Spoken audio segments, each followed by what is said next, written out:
Hello and welcome back to my channel, and welcome back to someone who looks very different right now.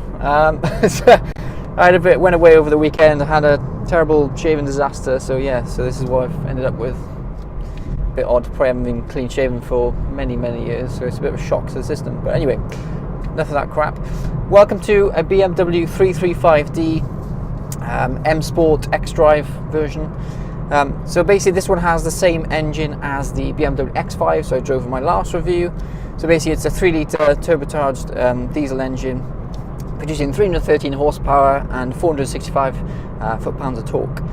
So again, really torquey engine for a decent sized car, you know, not huge, not 5 Series, you know, so it's obviously a bit smaller than that. And so yeah, so this one also has the 8-speed ZF gearbox, which is obviously brilliant.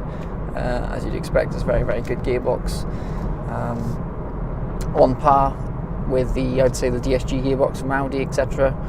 Very similar sort of setups.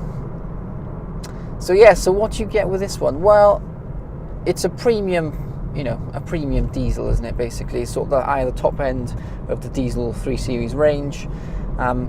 It's almost like if you were to buy one of these, you understand how much power there is in the car, etc., and how much torque you get. You almost start thinking, why would you need to buy an M3? And that's what I sort of want to talk about today, is why would you want to buy an M3 when you can have something like this, which is very powerful, obviously not just as powerful, but still very powerful, very torquey, and is actually better on fuel. So yeah, I mean, I suppose it all depends on what sort of driving you do, what sort of normal commute you do, etc. If you tend to do like a long commute, then you probably would opt for something like this, which you get a bit of fun, and as well you also get the decent mileage back, or miles per gallon back figure. So yeah, it works both ways basically. Whereas if you did a shorter commute, then you would probably go for an M3 or something like that. So, currently sat in comfort mode. So this car's got 3 modes: Eco Pro, well, 3 or 4 modes actually, you think about it. It's got comfort, which is what the car normally just sits in normally. Eco Pro, if you want to really do long, you know, motorway drives and get some good MPG back on it. And then it's got a Sport and a Sport Plus. I will stick it now in Sport Plus.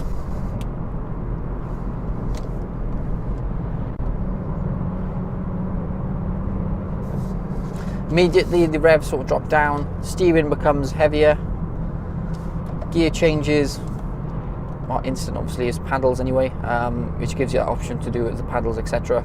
It will hold onto the gears now until roughly the red line. But yeah, I mean, it's Xdrive, like I said, so it's 4-wheel drive, so you can use it all year round, you know, all weather. So it's similar to basically like, you know, an equivalent of an Audi A4 Quattro. This is that sort of market it's trying to sort of aim for. That sort of market is where it fits in the whole grand scheme of things. But yeah, so seating position is really good as well. I've always found the seating position is actually very good on BMWs in general. You know, whether you get a 1 Series all the way up to 7 Series, I find that the seating position is actually very good. You sit very low, good centre of gravity, etc. And obviously the seats are fully adjustable. The steering wheel is fully adjustable as well. You put it towards you, up, down, backward, you know, wherever. Yeah, really good. Good visibility. This one's got the sat nav as well. It's got the Xdrive system, the iDrive system, which is obviously really good. You get in most BMWs, etc. Like I said, it's got the 4-wheel drive, so you can drive all year round. This one's got the really nice cream leather interior, which is really nice as well. Really finishes off the car really nicely. It's got leather on the door cards as well, which is a nice touch. Just gives that premium feel. You can feel it if you hear it. It does go very well. I'm quite lucky as well. The roads are fairly dry today, which is good. And like I say, it wouldn't be a massive issue anyway, because obviously it's got Xdrive. So comparing it to, I'm going to compare it to the X5 I drove, because it's got the same engine, same torque, same horsepower, etc. Obviously it's a bigger car, it's a heavier car, the X5. So, but immediately I find that, you know, power is instant. It pushes you into the back of the seat. You know, you really do get a feeling of, you know, the car is literally, you know, pushing you into the back of the seat, etc. There's a lot of power there. Instant. There's not much turbo lag, I would say, due to the very clever system that they've got on the engine with sort of like a twin scroll turbo, etc. One kicks in, then the other one kicks in further up. So it's quite linear and fairly instant.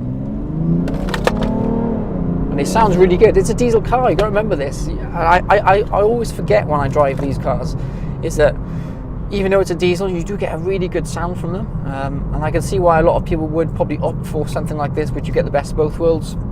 Like I said earlier, you get good fuel economy as well as the power. So this car has done just over 60,000 miles. Yeah, on these twisty roads around here, it's really nice to drive. Really, really good. Really powers on. Easy to drive as well. And you could just get in from any other car, jump in, drive it normally. It's fantastic, and that's what I love about these cars. I'd say I'll pick up on a few of the specs. This one also has the Harman Kardon sound system, which is really, really good. I had it in my Mini Clubman, and it is really, really good. You can really, turn up the volume to a quite high setting, and it doesn't crackle or anything. Really, really good sound system. I've always rated them. Probably one of the best on the market, I would say. It's got these sort of aluminium finished on the trims on the. Sorry, I'm just on around the sort of the glove box, etc. Dashboard, which is a nice touch as well. Dual climate control systems, etc. This one hasn't got the heated seats though, which you find usually on a lot of the BMWs, etc. Especially this sort of spec. The other good thing I like about this gearbox as well, though, is that you can also change the gears with the lever. So you can go down to go up, or down to go up a gear, obviously, and forward to go down a gear.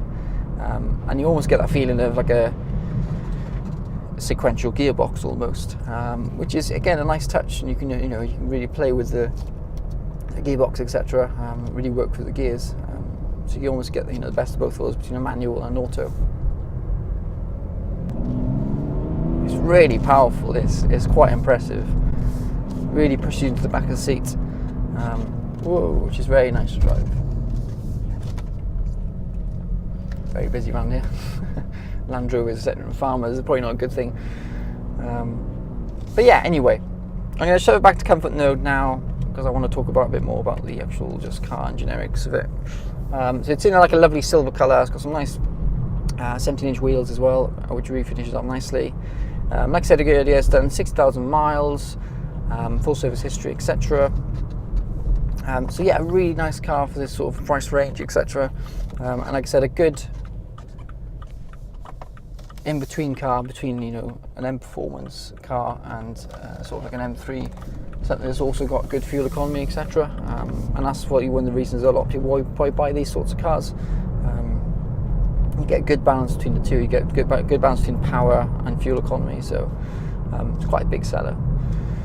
So yeah, I hope you've enjoyed this short review. If you want to see more, then please don't forget to hit that like button and subscribe. The car is currently for sale with Ron Road Cars. Massive thank you to those guys for just lending me the car for an hour to be able to do this review. If you are interested, head over to their website. I'll put a link in the description below, and yeah, go from there. Again, thank you again for watching, and I'll see you guys very soon for another video. Cheers, thank you, bye.